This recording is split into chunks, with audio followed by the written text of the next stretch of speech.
네, 편의점에서 물건 하나를 사더라도 그 물건에 대해서 나도 모르게 내고 있는 세금이 있다라고 알고 계시죠? 바로 부가가치세인데요. 자, 이런 경우는 어떨까요? 자, 우유를 샀는데 그 우유가 흰 우유다라고 하면 면세, 즉 부가가치세를 내지 않고, 초코우유다라고 하는 경우에는 부가가치세가 부과가 되고, 자, 오늘은 이런 식으로 우리 생활 속에서 면세가 되는 것, 즉 부가가치세가 붙지 않는 것과 부가가치세를 부담하게 되는 것, 그 부분에 대해서 같이 보도록 할게요. 자, 방금 말씀드렸다시피 편의점에서 우유 한 팩을 샀다라고 할게요. 그 우유 한 팩의 가격은 1,100원. 자, 이렇게 보면 여러분들은 이제 1,100원을 지불하면서 그 사장님에게 부가가치세를 나도 모르게 내고 있을 수도 있고 아닐 수도 있습니다. 자, 일반적인 경우에는, 즉 이 우유가 예를 들어서 초코 우유다 또는 딸기 우유, 바나나 우유다 라고 하는 경우에는 일반적인 경우처럼 그 순수한 물건가액 1,000원에 10% 부가가치세가 포함되어 있는 가격을 내가 소비자 가격으로 지불을 하게 되는데요. 자, 이 우유가 그냥 흰 우유다 라고 하는 경우에는 이 부가가치세가 붙지 않습니다. 즉 면세되는 항목입니다. 그래서 이렇게 똑같은 우유라고 하더라도 초코 우유냐 흰 우유냐에 따라서 부가가치세가 있을 수도 있고 없을 수도 있다라는 거고요. 자, 하나만 더 볼게요. 자, 병원이잖아요. 교통사고를 당해서 코뼈가 부러졌어요. 그래서 코뼈가 부러져서 치료를 받는다라고 하는 경우에는 당연히 그 치료 용역에 대해서는 부가가치세가 부과되지 않고요. 대신에 미용 목적이다. 더 예뻐지고 싶고 멋있어지고 싶어서 수술을 했다라고 하는 경우에는 미용 목적으로 분류가 되어서 똑같은 코 수술이라고 하더라도 10%의 부가가치세가 또 붙습니다. 자, 그 다음에 이 약이죠. 약국을 가서 감기에 걸려서 약국에 갔는데 어떤 약을 먹느냐에 따라서 내가 부가가치세를 낼 수도 있고 안 낼 수도 있습니다. 자, 예를 들어서 내가 감기에 걸려서 그냥 귀찮아서 종합감기약 주세요 라고 했어요. 그러면 그 종합감기약 같은 경우에는 부가가치세가 과세가 되고요. 반면에 내가 너무 아파서 병원에 가서 처방전을 받고 그 처방전을 주면서 약을 받았다. 즉 그 약사님이 직접 제조를 하셔서 나한테 준 그러한 약은 부가가치세가 면세가 되겠습니다.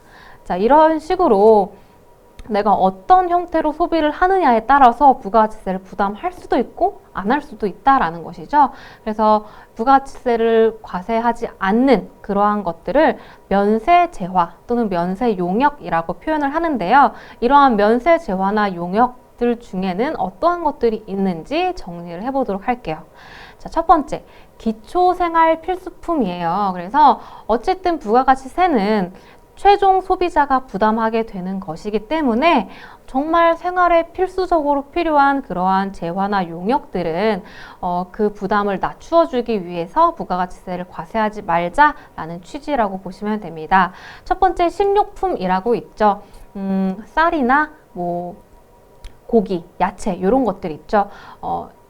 가공을 하지 않은 그러한 식료품에 한해서 면세가 되고 있고요. 그 다음에 수돗물이라고 되어 있죠. 그래서 수돗물 우리가 물 틀면 나오는 그 수돗물은 면세지만 또 전기세 있죠. 전기요금 이런 것들은 부가가치세가 과세가 됩니다. 그래서 어쨌든 수돗물 같은 경우에는 면세 항목에 포함이 되고요.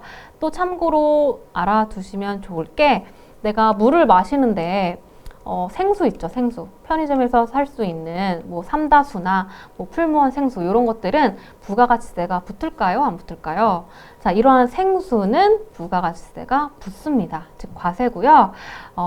부가가치세 내기 싫으면 수돗물 마셔라 라는 얘기로 보시면 될 것 같아요. 그래서 어쨌든 같은 물이라도 이렇게 규격화되어서 판매되는 생수 같은 경우에는 부가가치세가 부담이 된다라는 것이고요. 그 다음에 여객 운송 용역이라고 버스나 지하철 이렇게 대중교통 같은 경우에는 마찬가지로 부담을 낮춰주기 위해서 부가가치세가 면세가 됩니다.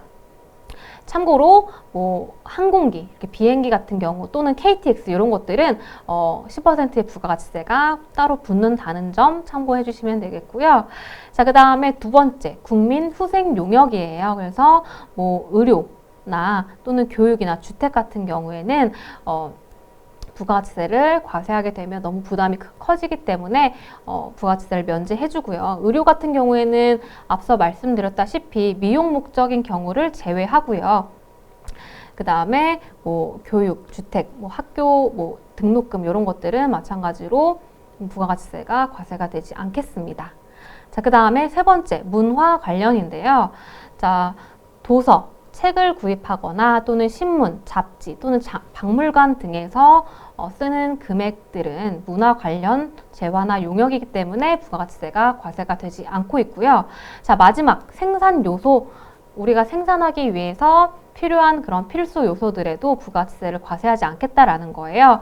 우리가 일을 하려면 토지가 있어야 되겠죠. 토지는 면세고요. 그 다음에 인적 용역, 우리가 뭐 월급 주면서 거기에 10% 부가가치세 또 주진 않잖아요. 그래서 이런 식으로 인적 용역에 대해서도 부가가치세가 과세가 되지 않고, 금융이라고 하면 뭐 우리가 대출할 때 이자를 지급할 때 거기에 10%더 지급하지 않는 것처럼 대출 이자라든지 또는 보험 이런 것들은 생산 요소에 포함되어서 부가가치세가 과세가 되지 않겠습니다.